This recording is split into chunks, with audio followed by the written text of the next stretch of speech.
So, a big warm welcome to Amanda Beard-Neilson, and thank you for being part of the Mason Frank International podcast, Salesforce Success. Thank you for having me.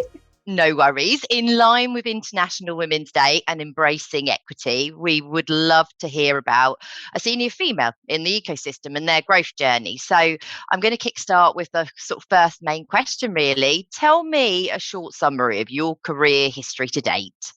Well, I'm very old, so it's a long career history, but I will put it very, very succinctly. So I started off in sales, and I had a traditional sales learning, I suppose, and training. And I went through certain elements, a drinks industry background, some people will know about.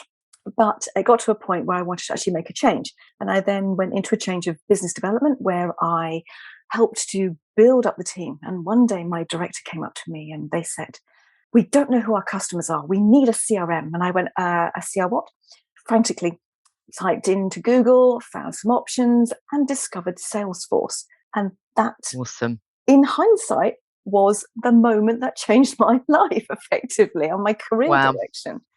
So I said, let's use Salesforce. It seemed much more simpler and friendlier to use than other systems. And yeah, that was the moment. And from then I helped to implement it. I became the accidental admin. And then from then I actually went into IT, did other IT elements as well, and went into contracting.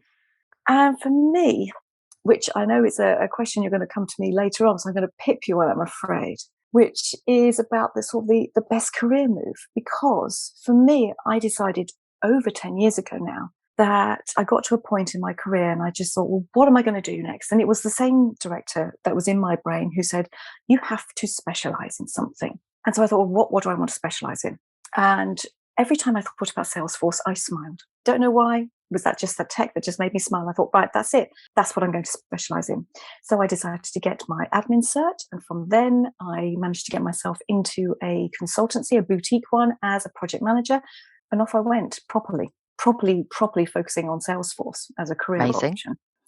So from then it's been working in consultancies, into platinum consultancies and boutiques, then going back into end user, being a head of business systems, looking after all the systems for the company, going into another one, looking after multiple Salesforce orgs, even getting to a point of being a CTO for a business as well. So I took my chances. I explored different avenues, and I'm now back in the consultancy role again and helping with digital transformation for customers. So that's been my potted history very, very quickly. Brilliant. And I suppose, what would you say would be your top tip that you could give the audience that you've learned over your career then? Because you've worked in quite a few sort of different sectors and very different roles with, I expect, really different challenges. So it'd be interesting to hear that from you. Yeah, definitely. I have done lots and lots of different businesses, and I have different industries as well. And I think overall, customers and businesses have similar traits. And I think my biggest point to give over is learning, and also learning from your mistakes. I've made plenty in my time.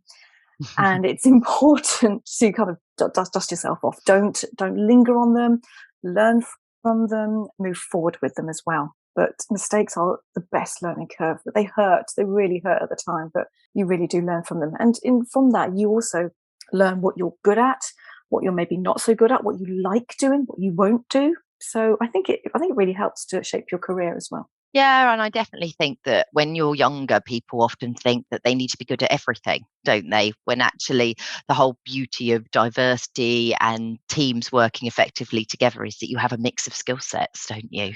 Massively. And this is the whole thing of going back to the idea of specializing as well. What is your forte? You'll find your strengths. I mean, I learned very early on that I wasn't so good just sitting quietly behind a computer. I need to talk to people, hence this is what I'm doing.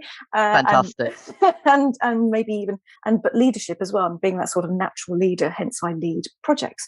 So that was my strength, whereas other people might feel really comfortable just sitting there working through the problems and solving them. So you find your niche. And what would you say is your leadership style then? I think I'm all about the team. I'm all about making sure that they're okay. So that's that traditional element of let's build a high performing team so they trust each other, they will perform well together, they'll be there for each other. So you have that friendship element. It isn't just like you're going to do as you're told. I have fun with them. I let them relax and know that they are there. They can come to me about anything. I have had the most random of conversations in my time because I'm that person that people can approach and just go, I just need to tell you, okay, fine, tell me everything. And I think if you get that trust in that somebody, then they will, they're there for you and they'll deliver. So, and they give the extra mile, don't they, actually, as well? So, yeah. And anything you would have done differently? Oh, as part of my career, yes, absolutely. I think of all the sort of the career options I've gone through, in the past, I've been dazzled by job titles, and I would say don't get dazzled by job titles, because sometimes all they do is mask the same thing of you're going to just be run ragged and have to do everything. So stick to your values, stick to your principles, stick to the things that you like doing and you know that you want to at least challenge yourself on or move forward with.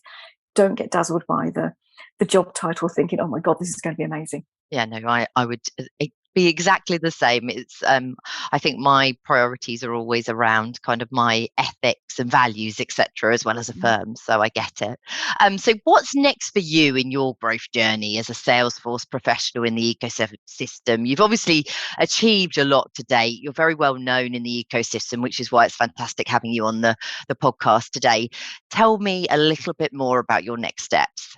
You're right. I mean, I like I said, I've worked on end user consultancies, all different types of scales of consultancies. I've done contracting as well. So you would wonder, what is next? And actually, for me and my own sort of personal growth, my goal for this year is actually to become a member of a board so that I can help businesses right at the beginning when they're starting to think about strategy and anything about change, because I think it's there. Having delivered quite a few projects, it's up there at the exec level where projects can fail. So if I can influence a business right at that beginning there and put them on the right track so that a project can be delivered much smoother, then that's my little goal for today, or for this year, let's say. Awesome. And I think that's a great goal and something I'm absolutely sure you'll achieve in 23 or 24. Awesome. Okay, well, thank you ever so much for your time today. Any other top tips before we sign off? Oh my, well, I think that Salesforce as an industry and an ecosystem is still super, super hot. I think there's so much potential there as well. And it has so much growth potential as an individual. Certainly for me, I came from a business background and I've moved into IT, I've moved into delivery side. I didn't have that sort of mindset to think as a female going into that sort of technology. Salesforce is super open to that, very, very open to sort of diverse and minority backgrounds as well. So I think if you are stuck, then give Salesforce a go. It's still a brilliant platform. There's still lots there to achieve. Let's definitely embrace that. Thanks very much, Amanda. Really appreciate your time. Speak soon.